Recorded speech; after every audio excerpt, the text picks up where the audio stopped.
กล้าคิดก็ต้องกล้าทำอย่ากลัวถ้าทำความดีเร่งศึกษาปัญหาให้ทันท่วงทีเมืองไทยจะพัฒนากว่านี้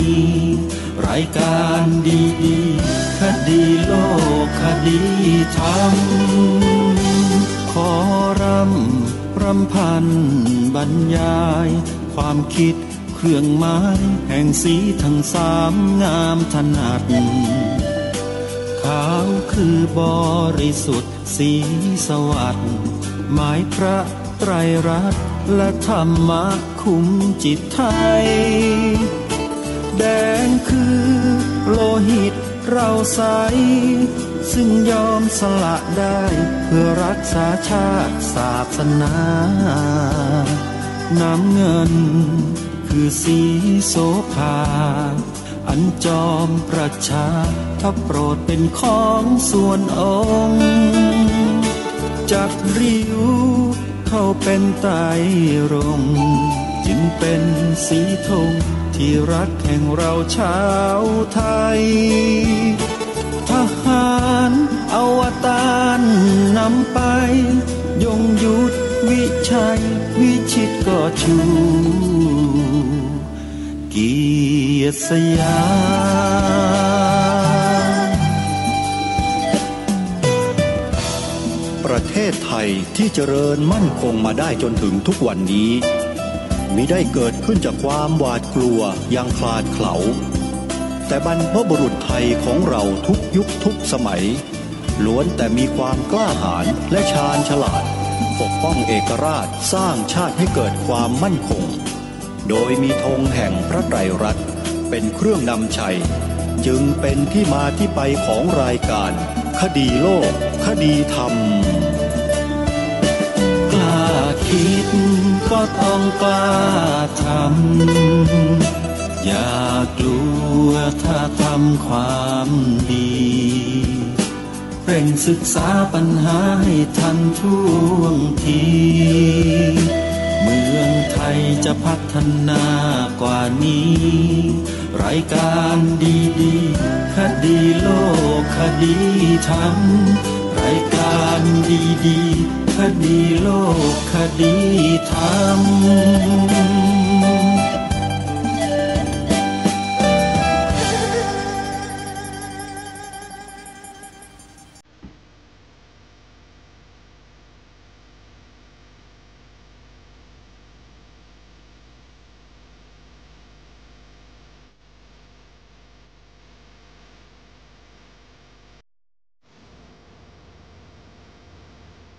ขอ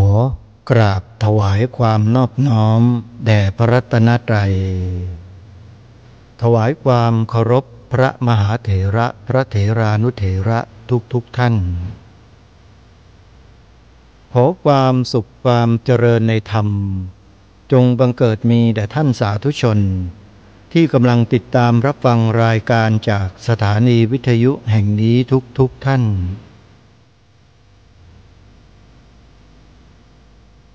ขอนำท่านผู้ฟังเข้าสู่รายการคดีโลกคดีธรรม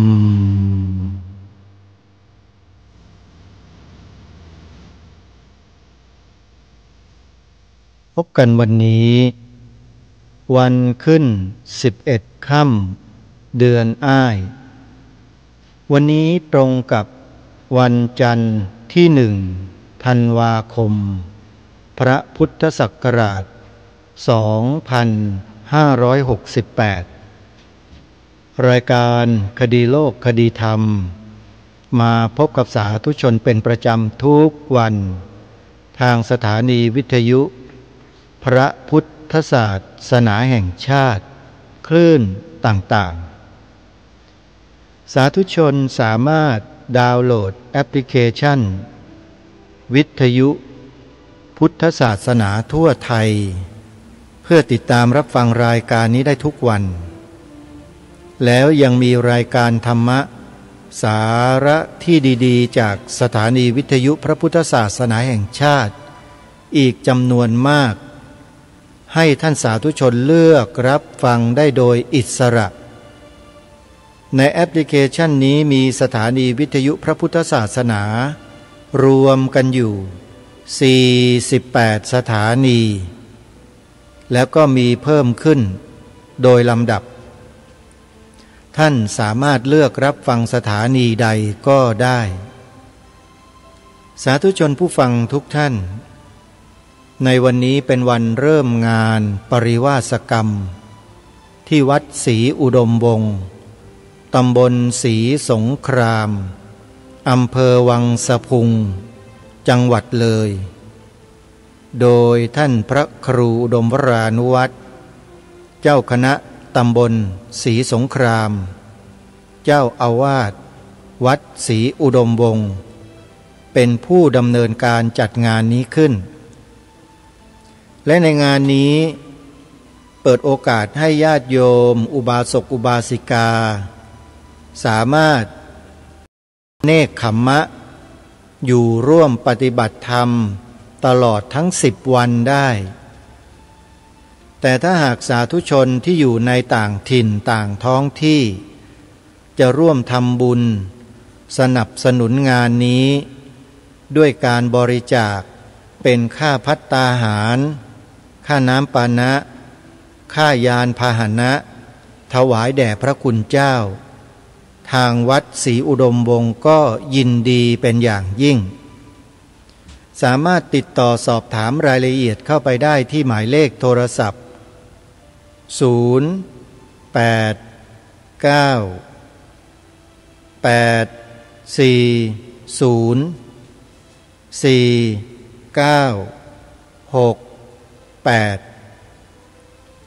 สร็จจากงานวัดศรีอุดมวงศ์แล้วในเดือนเดียวกันวันที่13-14 ธันวาคม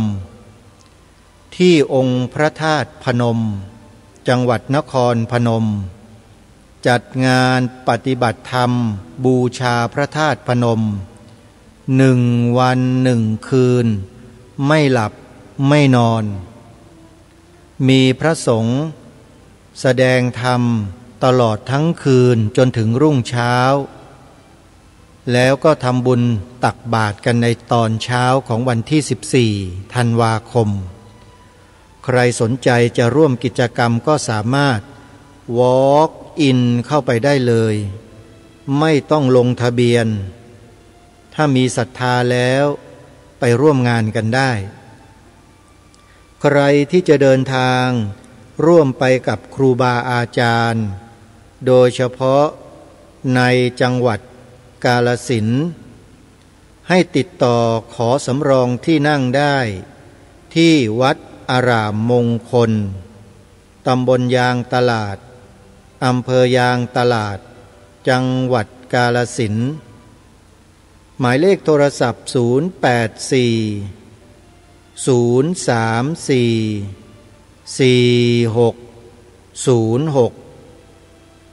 094-281-3500ท่านอาจารย์พระครูปริยัติโพธิธรรม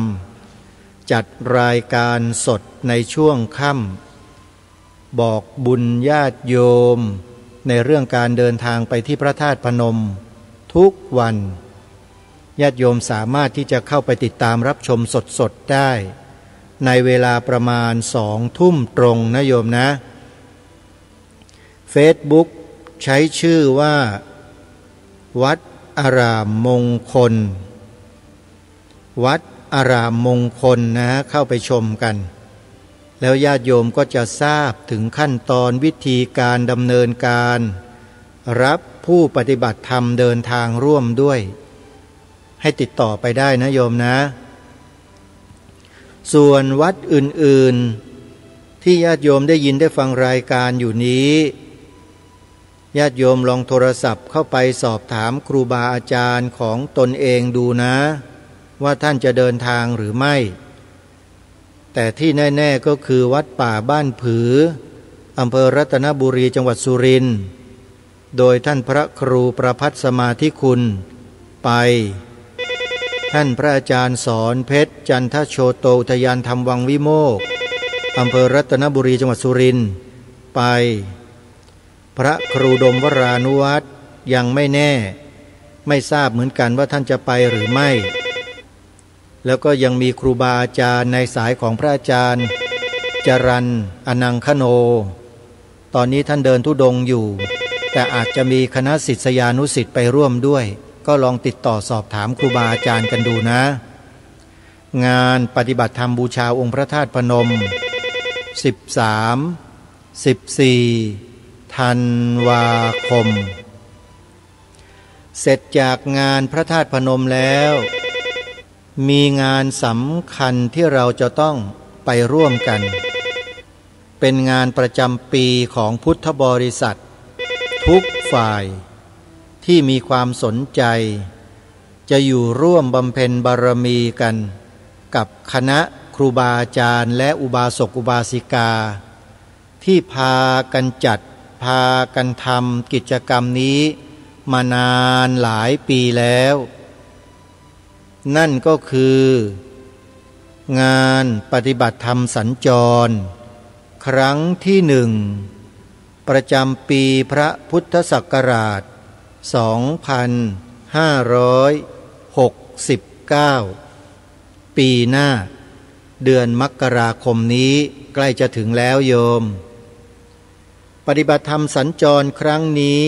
จะจัดขึ้นที่พระธาตุนาดูลอำเภอนาดูลจังหวัดมหาสารคามพระครูปริยัติโพธิธรรมวดารามมงคลจัดญาติโยมเดินทางร่วมด้วยวัดบ้านปลาคูนพระครูสมุนิติศาสตร์ญาณิสโรไปร่วมด้วยพระครูประภัสสมาธิคุณมหาศิลป์ไม่ทราบเหมือนกันว่าจะไปร่วมด้วยหรือเปล่าพระครูดมวรานุวัตรวัดศรีอุดมวงศ์อำเภอวังสะพุงจังหวัดเลย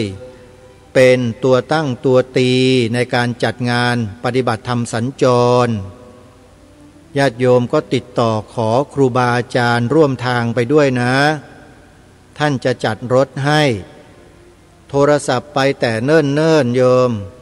จะได้ไม่ลำบากในการจัดคิวให้ญาติโยมได้นั่งในแต่ละที่ที่จัดเอาไว้บนรถนะโยมนะอย่าลืมนะงานปฏิบัติธรรมสัญจรที่พระธาตุนาดูลงานจะเริ่ม17ถึง18มกราคมพระพุทธศักราช2569 17-18 มกราคมพระพุทธศักราช2569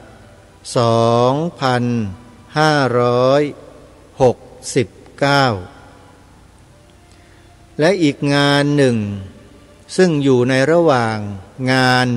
ปริวาสกรรมของวัดศรีอุดมวงศ์แต่จัดอยู่ที่อำเภอนาด้วงจังหวัดเลยวันเดียวนั่นก็คืองานเปิดถ้ำประกายเพชรทำบุญตักบาตรที่วัดถ้ำประกายเพชรตำบลนาดอกคำอำเภอนาด้วงจังหวัดเลยขอแนะนำผู้ที่มีความสนใจต้องการชมธรรมชาติอันสวยงามที่เกิดขึ้นโดยธรรมชาติถ้ำประกายเพชรเหมาะสำหรับผู้ที่สนใจดังกล่าววันที่7 ธันวาคมจะมีงานเปิดถ้ำประกายเพชรประจำปีจึงขอเรียนเชิญเจริญพรผู้ที่สนใจเข้าไปทัศนาถ้ำประกายเพชรอันสวยสดงดงามอยู่ในลำดับต้นของประเทศไทยก็ว่าได้ถ้าส่งประกวดนะอาตมาว่าวัดถ้ำประกายเพชรเนี่ยจะอยู่ในระดับท็อป5คือ 1-5 แน่นอนในจำนวนถ้ำที่เป็นประกายเพชรนะฮะในประเทศไทยเนี่ย ถ้ำประกายเพชรแห่งนี้อาตมาว่าอยู่ในลำดับต้นๆเลยของประเทศใครที่สนใจก็เดินทางไปร่วมงานกันได้7 ธันวาคมนะเอาละญาติโยมสาธุชนทุกท่านเข้าสู่เดือนธันวาคมเดือนสุดท้ายของปีพระพุทธศักราช2568อีกแล้วพวกเราก็ล่วงการผ่านวัยไปอีก1 ปีชีวิตก็เดินหน้าไปสู่เป้าหมายเรื่อยๆเป้าหมายในที่นี้ทุกคนทุกชีวิตเกิดมาแล้วต้องเจอทุกคนเป้าหมายนั้นไม่สามารถกำหนดสถานที่เวลาวันเดือนปีกำหนดไม่ได้เพราะเกิดมาแล้วต้องไปกันทุกคนแต่ไม่รู้วันไม่รู้สถานที่เท่านั้นแหละเป้าหมายนั้นคืออะไรหลายๆคนก็ไม่อยากได้ยินได้ฟังคำนี้ใช่ไหมโยมทางTikTokเขาไม่ให้พูดไม่ให้เขียนคำนี้ถ้าเขียนถ้าพูดแล้วผิดกติกาชุมชนถูกบล็อกนั่นก็คือคำว่าตายแต่รายการวิทยุ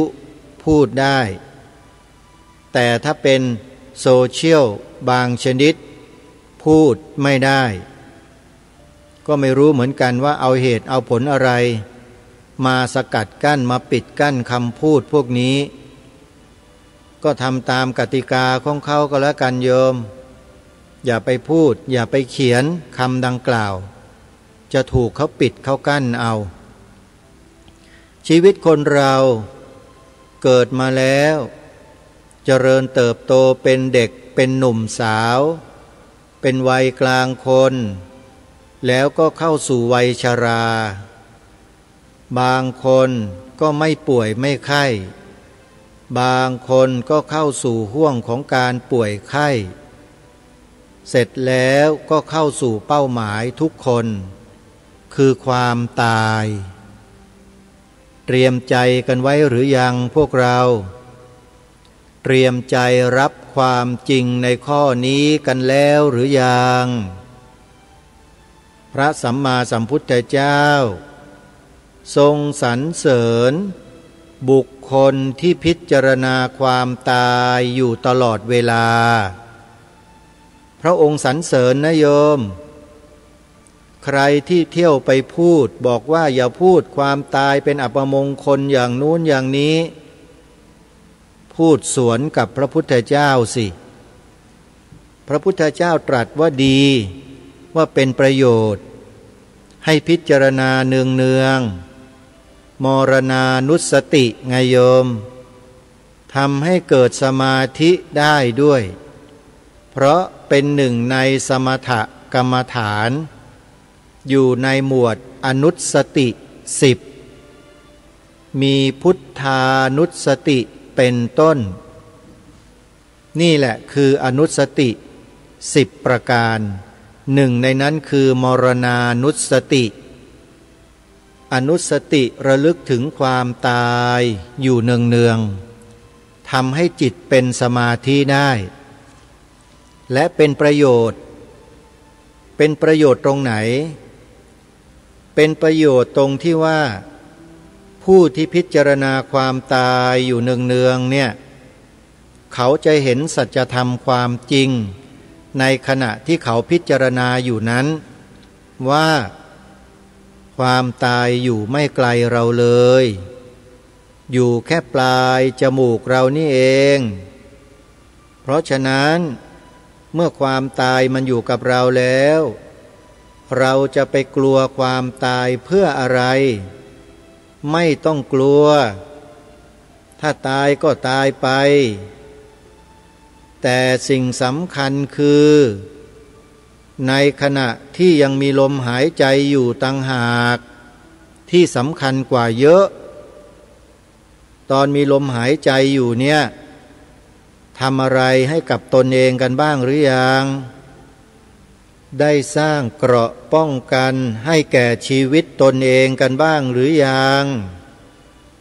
สร้างเกราะให้กับชีวิตก็หมายความว่าเกราะแห่งคุณงามความดีป้องกันเราไม่ให้ตกล่วงไปสู่อบายภูมิวิธีการทำก็มีอยู่3 ประการ 1. ให้ทาน 2. รักษาศีล 3. เจริญภาวนาการพิจารณาความตายเนืองๆคือการเจริญภาวนาอย่างหนึ่งในจำนวนหลายๆอย่างซึ่งเราทุกคนสามารถทำได้ปฏิบัติได้เหมือนอย่างผู้ดำเนินรายการที่กำลังพูดเปล่าอยู่เนี่ยโยมพิจารณาความตายเนืองๆพิจารณาจนเห็นตัวเองตายแล้วนะโยมพอรู้ว่าความตายมันเป็นอย่างนี้มันชัดอย่างนี้เราก็อยู่กับความตายแบบสนุกสนานเลยทีนี้อยู่ยังไงอยู่กับความตายแบบสนุกสนานโยมก็ทำความดีมันทุกเวลาทุกขณะที่จิตใจเรายังอยู่วาจาเรายังอยู่กายเรายังอยู่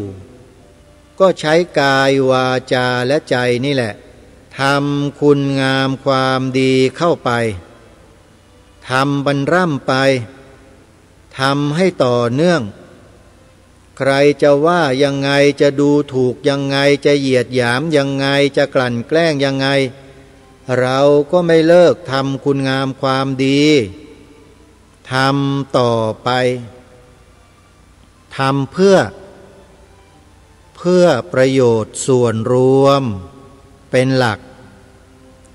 ให้มองประโยชน์ส่วนรวมเป็นหลักไว้ก่อนส่วนตนนั้นไม่ต้องไปสนใจมากให้อยู่แบบพอดีอยู่แบบพอเพียงเท่านั้นแหละชีวิตไม่มีอะไรมากกินพอประมาณดื่มพอประมาณหลับนอนพอประมาณที่เหลือทำการงานต่างๆที่เป็นสัมมาวนิชฌาหรือการงานชอบการงานชอบมีอะไรบ้างสัมมากัมมันตะสัมมาวาจาสัมมาอาชีวะ3 อันนี้แหละเป็นสัมมาวนิชฌาอยู่ในอริยมรรคมีองค์8ปฏิบัติแล้วไม่ผิดเพราะพระสัมมาสัมพุทธเจ้าทรงบัญญัติเอาไว้การปฏิบัติตามอริยมรรคมีองค์8ถ้าหากยังมีผู้ปฏิบัติอยู่โลกจะไม่สิ้นจากพระอรหันต์โยมแล้วจะป่วยกล่าวไปใยกับพระอนาคามีพระสกทาคามีพระโสดาบันเล่าถ้าพระอรหันต์ยังมีพระอริยบุคคลที่ต่ำลงมาอีก3 ชั้นมีเพียบเลยโยมแต่ญาติโยมจะมีบุญจะมีวาสนาได้ทำบุญกับพระอริยะเหล่านั้นหรือไม่หรือถูกสื่อแมลงวันมอมเมาให้เกลียดพระเกลียดสงฆ์อยู่อันนี้ก็ถือว่าอาภัพหลวงพ่อสุรชัยบอกว่าอาภัพคนพวกนี้มีของดีมีบุคคลดีๆให้ต่อยอดบุญต่อยอดกุศลให้ทำบุญทำกุศลแต่กลับถูกสื่อแมลงวันดึงออกไปจากเส้นทางบุญกุศลแล้วก็ไปเขียนด่าพระกันอยู่ในโลกโซเชียลทำบาปทำกรรมกันทุกวี่ทุกวัน เลิกใส่บาตรก็เหมือนกันเลิกกราบสังฆรัตนะที่ประกาศตนแบบหน้าด้านๆก็มีเหมือนกัน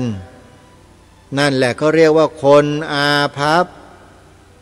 พวกนี้เกิดมาเป็นมนุษย์พบพระพุทธศาสนาแล้ว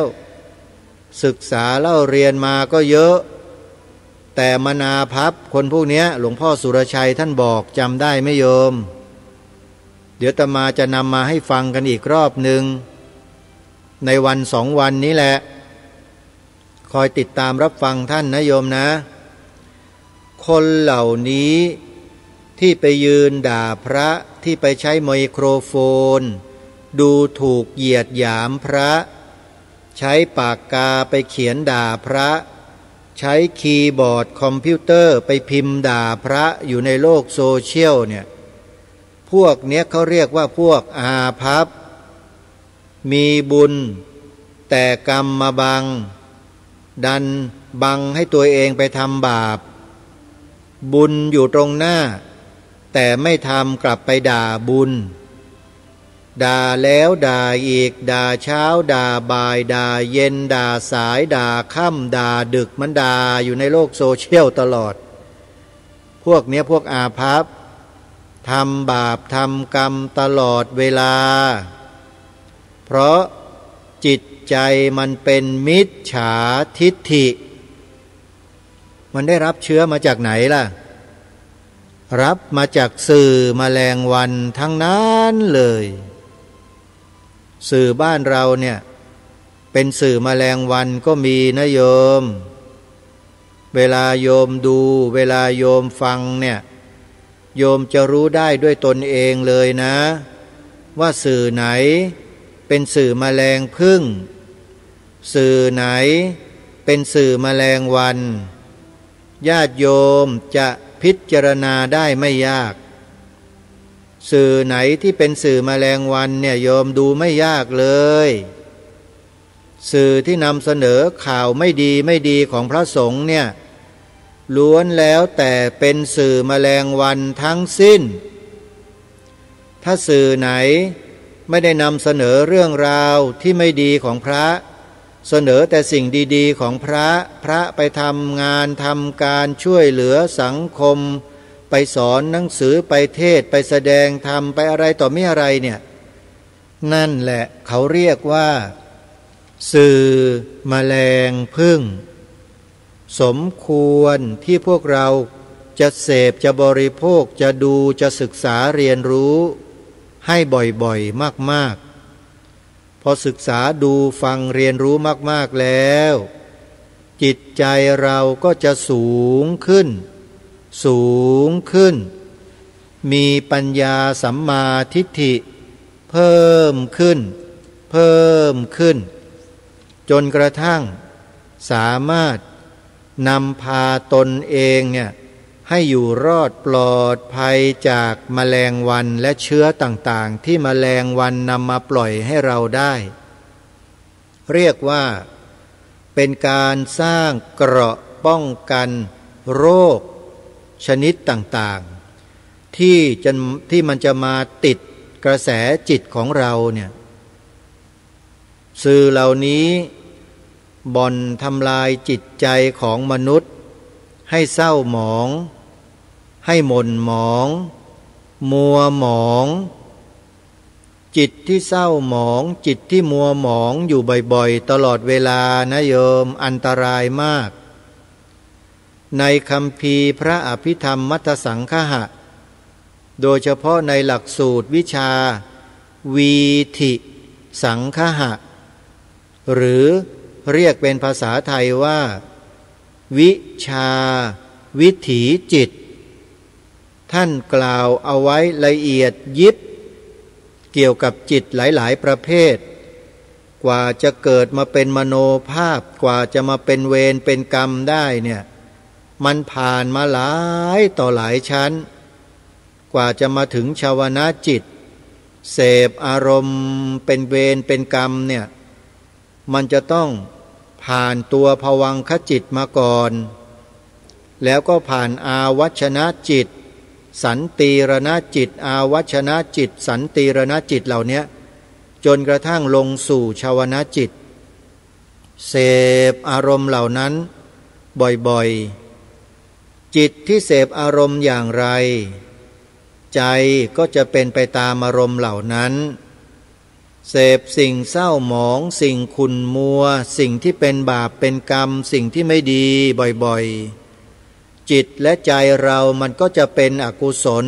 ไปโดยปริยายเมื่อเวลาใกล้จะตายวิถีจิตชนิดหนึ่งมันจะเกิดขึ้นมรณาสันนวิถีเกิดขึ้นตอนนั้นแล้วทุกคนไม่ว่าใครที่มีญาณอย่างรู้ได้เนี่ยก็จะมองเห็นความทุรนทุรายของจิตประเภทนี้ชัดเจนหรือคนธรรมดาอย่างพวกเราก็สามารถเห็นได้ผู้ที่ใกล้จะตายเนี่ยจะแสดงสีหน้าอาการอากับกิริยาออกมาอย่างน่ากลัวน่าตกใจเลยเชียวแหละ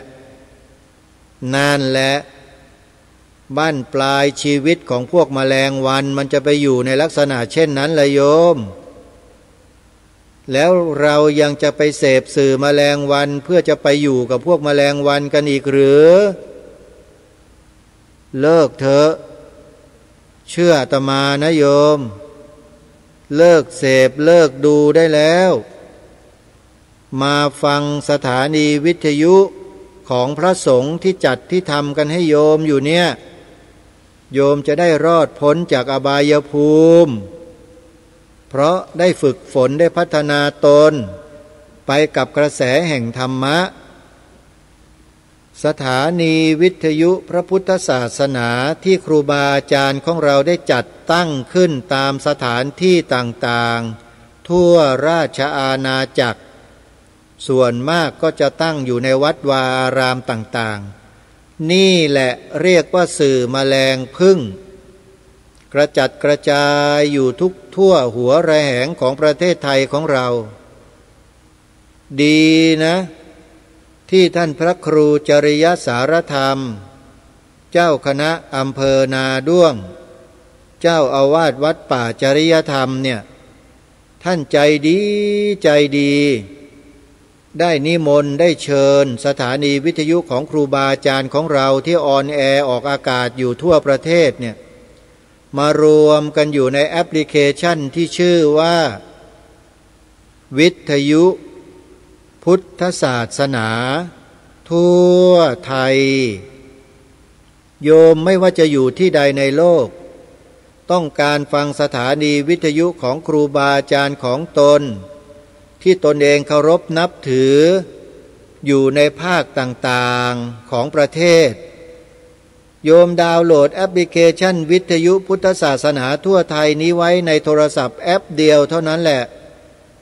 เปิดไปเลื่อนไปเดี๋ยวก็เจอสถานีวิทยุในจังหวัดของโยมเชื่อไหมนี่อย่างจังหวัดเชียงใหม่นี่มีสถานีวิทยุพระพุทธศาสนาอยู่ในแอปพลิเคชันนี้เพียบเลยโยมภาคอีสานก็เยอะเลยโยมภาคกลางก็มีตะวันออกตะวันตกก็มีภาคใต้ก็มีเหมือนกันโยมดาวน์โหลดหรือยังดาวน์โหลดไว้หน่อยนะ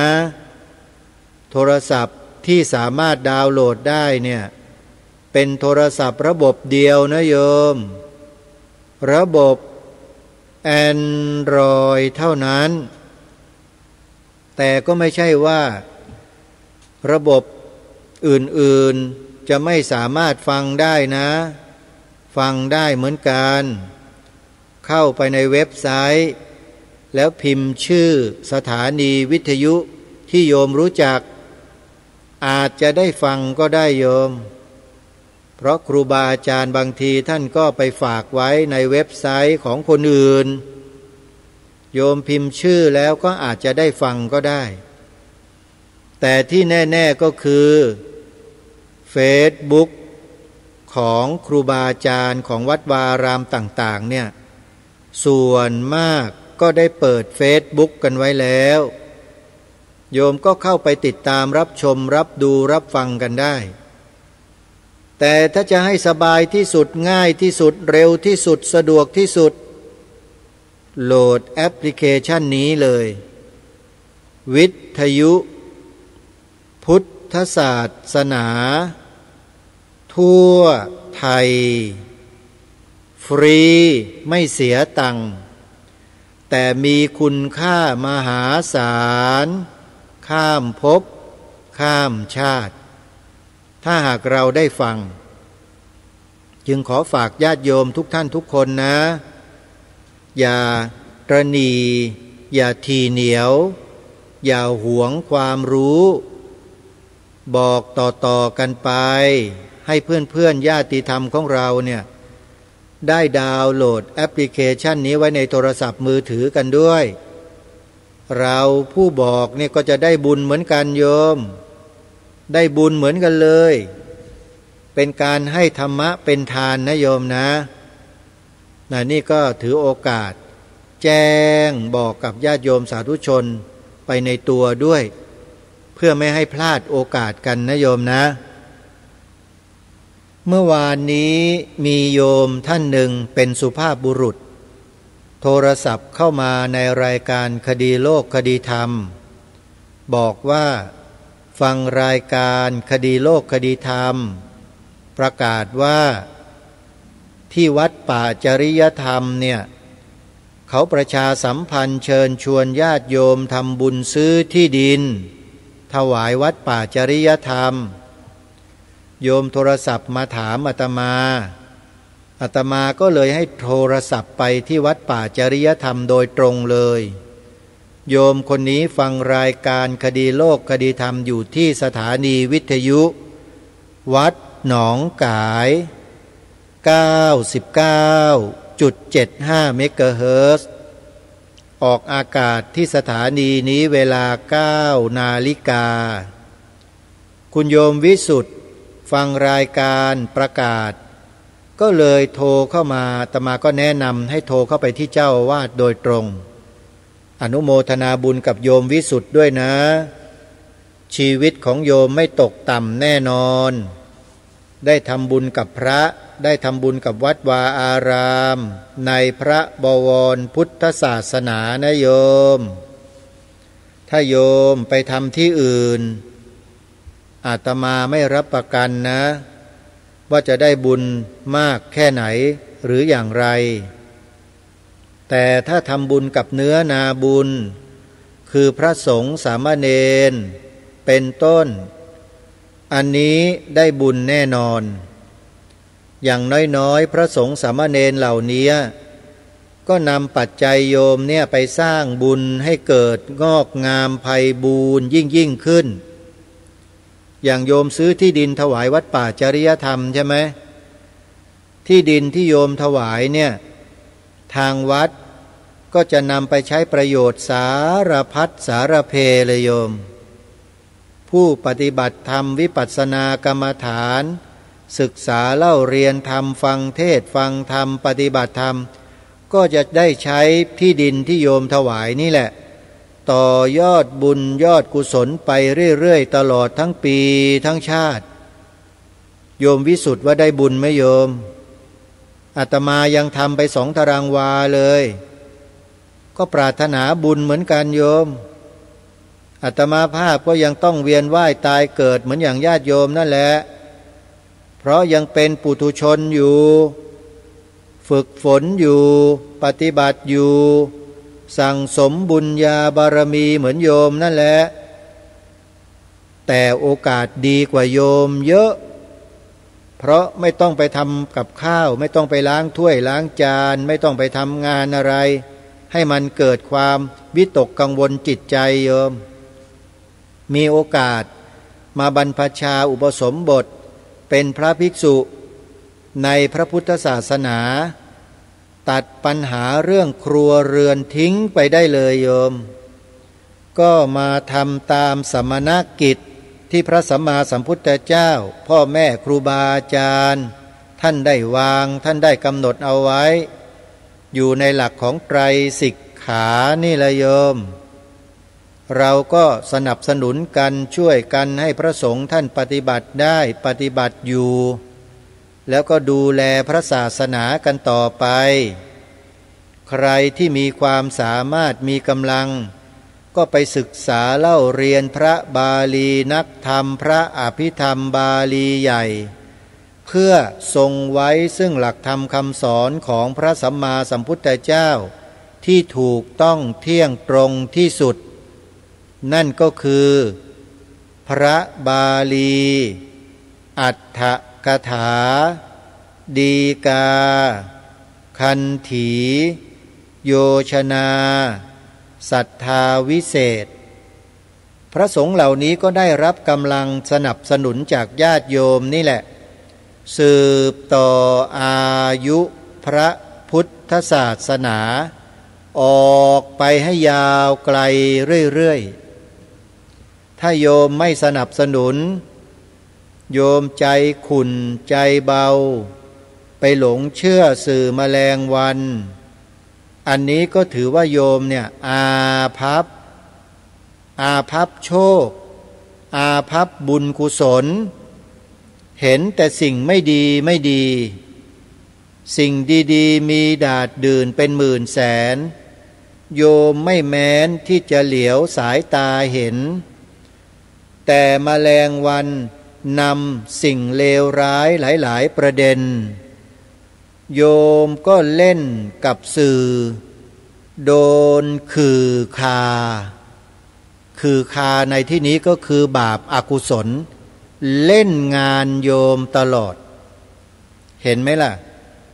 สิ่งดีๆมีตั้งเยอะแยะที่พระสงฆ์ท่านทำท่านพูดท่านแสดงท่านกล่าวให้เราเห็นเราดูแต่เราอาภัพไม่เคยได้เห็นได้ดูเลยแต่กลับไปเจอข่าวเสียอยู่นั่นแหละมีอยู่ช่องเดียวนั่นแหละนำเสนอมันทั้งวันทั้งคืนอยู่นั่นแหละไปดูอยู่ได้ใจมันก็เน่าก็บูดนะเด้โยมวิธีแก้จะไปยากอะไรเราก็ปิดสถานีนั้นทิ้งไปเลยไม่ต้องไปดูก็มาดูสิ่งที่มันเป็นประโยชน์เป็นสาระที่พระสงฆ์สามเณรแม่ชีอุบาสกอุบาสิกาเราจัดทำกันอยู่เนี่ยเยอะแยะไปหมด Facebook ก็มี YouTube ก็มี TikTok ก็มี Twitter ก็มี Instagram ก็มีโอ้ยสารพัดมีเต็มไปหมดแต่โยมอาภัพไม่ได้ดูไงนี่แหละที่หลวงพ่อสุรชัยท่านพูดอะโยมเนี่ยมันอาภัพสิ่งดีๆพระดีๆเยอะแยะโยมไม่ได้ยินได้ฟังไม่ได้ดูแต่ดันไปดูแมลงวันมันตอมอะไรล่ะโยมเอาเราอะไรไปทิ้งสกปรกเน่าเหม็นมันก็ตอมในสิ่งนั้นแหละแล้วเราก็ยังไปตอมตามแมลงวันอีกอาภัพไหมล่ะอย่างเนี้ยอาภัพนี่อย่างโยมวิสุทธิโยมแม่จันทิพย์แล้วก็คณะโยมสุภาพกองอินเนี่ยโยมแม่สุภาพเนี่ยนี่คนนี่เขามีบุญกันนะนี่เป็นต้นนะเป็นต้นมีบุญนะแม่จันทิพย์เนี่ยแล้วก็คณะญาติธรรมของโยมเนี่ยโยมแม่ฟองจันปัญญาตุ้ยอย่างเงี้ยโชคดีเป็นคนมีบุญเขาเรียกว่าเกิดมาเนี่ยถึงอาจจะมืดมามัวมาแต่เวลาจะตายนะโยมสว่างไปทุกคนเลยนี่ญาติโยมนี่คือขึ้นสวรรค์หรือก็ไปนิพพานกันเนี่ยพวกเราเนี่ยโชคดีนะโยมนะอนุโมทนาบุญกับทุกท่านทุกคนด้วยที่ฟังสถานีวิทยุของครูบาอาจารย์ตลอดโยมก็ได้บุญได้กุศลอยู่ในใจตลอดเลยโยมอนุโมทนาจริงๆโยมเอ้ยอาตมาภาพเนี่ยบวชมา30 กว่าปีกว่าจะมายืนอยู่จุดนี้ได้ละโยมเอ้ยลำบากยากเข็นเหลือเกินตั้งแต่พรรษาแรกนั่นนะโยมลำบากโยมเอ้ย กว่าจะฟูมฟักตัวเองกว่าจะพาตัวเองให้รอดพ้นปากเหยี่ยวปากกาปากสีปากกาทั้งหลายมาได้นะโยมเอ้ยลำบากยากแค้นยากเข็ญยากเย็นเหลือเกินแต่โยมอย่าไปด่าอย่าไปว่าพระที่ท่านหนีไม่พ้นไปไม่รอดอย่าไปว่าท่านนะบาปนะโยมคือท่านแพ้เรียกว่าลงสนามแล้วท่านแพ้โยมเราก็ต้องให้กำลังใจท่านนะอย่าไปด่าอย่าไปทอเหมือนพวกแมลงวันนำมาตีไข่ใส่สีมาเล่นข่าวกันจนสังคมเนี่ยเน่าฟอนเฟะไปหมดเกลียดพระเกลียดสงฆ์ไม่ทำบุญไม่กราบไม่อะไรนั่นน่ะบาปสุดๆเลยขวนขวายเพื่อไม่ให้เกิดเป็นประโยชน์ไงขวนขวายเพื่อให้เกิดโทษเกิดโทษเกิดโทษอยู่ตลอดคนที่ขวนขวายให้เกิดโทษต่อพระพุทธศาสนาเนี่ยโยมว่าเป็นบุญหรือเป็นบาปโยมตอบนั่นแหละตอบยังไงก็ได้อย่างนั้นแหละโยมคนที่ขวนขวายให้พระพุทธศาสนาเราเสื่อมทรามเสื่อมโทรมเสื่อมศรัทธาเนี่ยสิ่งเหล่านั้นน่ะเป็นบุญหรือเป็นบาปโยมตอบยังไงก็ได้อย่างนั้นนะโยมตอบถูกก็เป็นบุญตอบผิดก็เป็นบาปอันนี้อยู่ที่โยมเองนะขึ้นอยู่กับปัญญาของแต่ละท่านแล้วละถ้าญาติโยมที่ฟังรายการธรรมะของครูบาอาจารย์มาตลอดโยมจะตอบถูกก็ได้บุญไปโยมแต่ถ้าใครไม่เคยฟังเลยเสพบริโภคแต่แมลงวันตอบผิดบาปไปตามพวกแมลงวันนั่นแหละใครอยากจะได้บาปก็เอานะโยมเลือกได้ใครอยากจะได้บุญก็เลือกได้เส้นทางนั้นมีให้เลือกทำกันได้เลยญาติโยมไม่ต้องเกรงอกเกรงใจใครทั้งนั้นทำอย่างไรก็ได้อย่างนั้นตรงไปตรงมากรรมมุนาวัตตีโลโกสัตว์โลกย่อมเป็นไปตามกรรมพระสัมมาสัมพุทธเจ้าตรัสไว้ถ้าหากว่ากลัวบาปอย่าไปทำบาปทำแต่บุญนะโยมนะเนี่ยครูบาอาจารย์เราจัดกิจกรรมอย่างนู้นอย่างนี้ก็ไปช่วยกัน10 วันเนี่ยตั้งแต่วันนี้ไปจนถึงวันที่10 ธันวาคมเนี่ยวัดศรีอุดมวงศ์จัดงานปริวาสกรรมโยมไปช่วยท่านโยมไปเหอะบุญทั้งนั้นเลยโยมเชื่ออาตมาเถอะนะไม่มีคำว่าบาปเลยมีแต่บุญมีแต่บุญเขาเรียกว่าไวยาวัจจะไมยช่วยขวนขวายในกิจอันควรอันชอบไปช่วยวัดช่วยวาทำการทำงานสร้างบุญสร้างกุศลนะโยมนะไปมาเวลาหมดอีกแล้วเดี๋ยววันพรุ่งนี้ติดตามรับฟังรายการกันต่อวันนี้เวลาหมดลงแล้วท่านผู้ฟังต้องขอสมมุติยุติรายการไว้แต่เพียงเท่านี้พบกับรายการได้ใหม่ในวันต่อไปขอความสุขความสวัสดีในธรรมแห่งองค์สมเด็จพระบรมศาสดาสัมมาสัมพุทธเจ้าจงปรากฏเกิดมีขึ้นในจิตใจของท่านผู้ฟังทุกท่านทุกคนเทินขอเจริญพรกล้าคิดก็ต้องกล้าทำอย่ากลัวถ้าทำความดีเร่งศึกษาปัญหาให้ทันท่วงทีเมืองไทยจะพัฒนากว่านี้รายการดีๆคดีโลกคดีธรรมขอรำพันบรรยายความคิดเครื่องหมายแห่งสีทั้ง3งามถนัดขาวคือบริสุทธิ์สีสวัสดิ์หมายพระไตรรัตน์และธรรมะคุ้มจิตไทยแดงคือโล หิตเราใสซึ่งยอมสละได้เพื่อรักษาชาติศาสนาน้ำเงินคือสีโสภาอันจอมประชาถ้าโปรดเป็นของส่วนองค์จัดริ้วเข้าเป็นไตรรงค์จึงเป็นสีธงที่รักแห่งเราชาวไทยทหารอวตารนำไปยงยุทธวิชัยวิชิตก็ชูเกียรติสยาม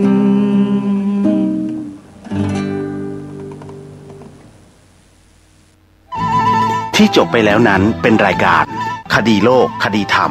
ดำเนินรายการโดยพระครูปลัดณรงค์ฤทธิ์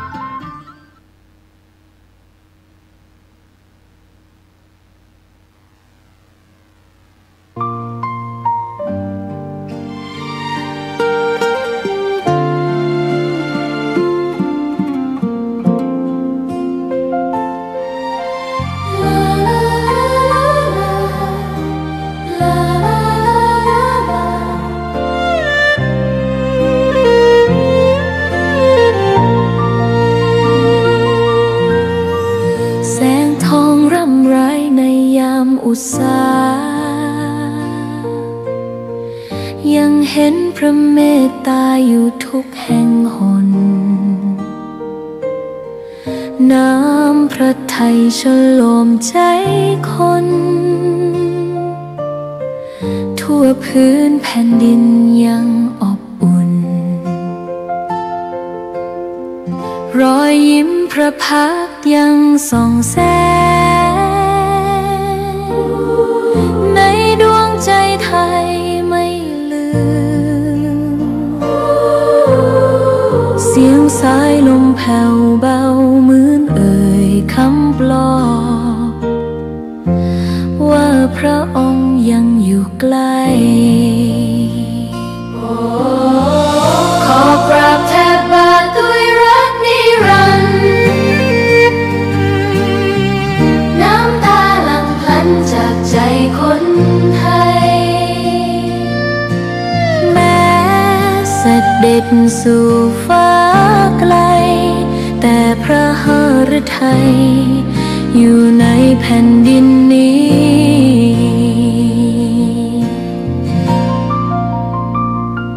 สวนดอกไม้ยังบานดังวันเก่าราวกับเจ้าดอกไม้รู้ว่าพระองค์จากไปแต่กลิ่นหอมยังพัดผ่านใจให้ระลึกถึงพระเมตตาแผ่นดินนี้ยังส่องสว่างด้วยพระคุณอันยิ่งใหญ่ขอเดินตามรอยเท้าแห่งพระแม่ไปด้วยศรัทธาไม่เสื่อมคลายขอกราบแทบบาทด้วยรักนิรันดร์น้ำตาหลั่งพลันจากใจคนไทยแม้เสด็จท่านกำลังรับฟังสถานีวิทยุสาธารณะจังหวัดเชียงใหม่คลื่นพัฒนาคุณภาพชีวิต FM 92.25 เมกะเฮิรตซ์บริหารและจัดการโดยวัดป่าแดงมหาวิหารส่งกระจายเสียงจากเลขที่71หมู่ที่14บ้านใหม่หลังมอตำบลสุเทพอำเภอเมืองจังหวัดเชียงใหม่รหัสไปรษณีย์50200หมายเลขโทรศัพท์0818815690 052000636-7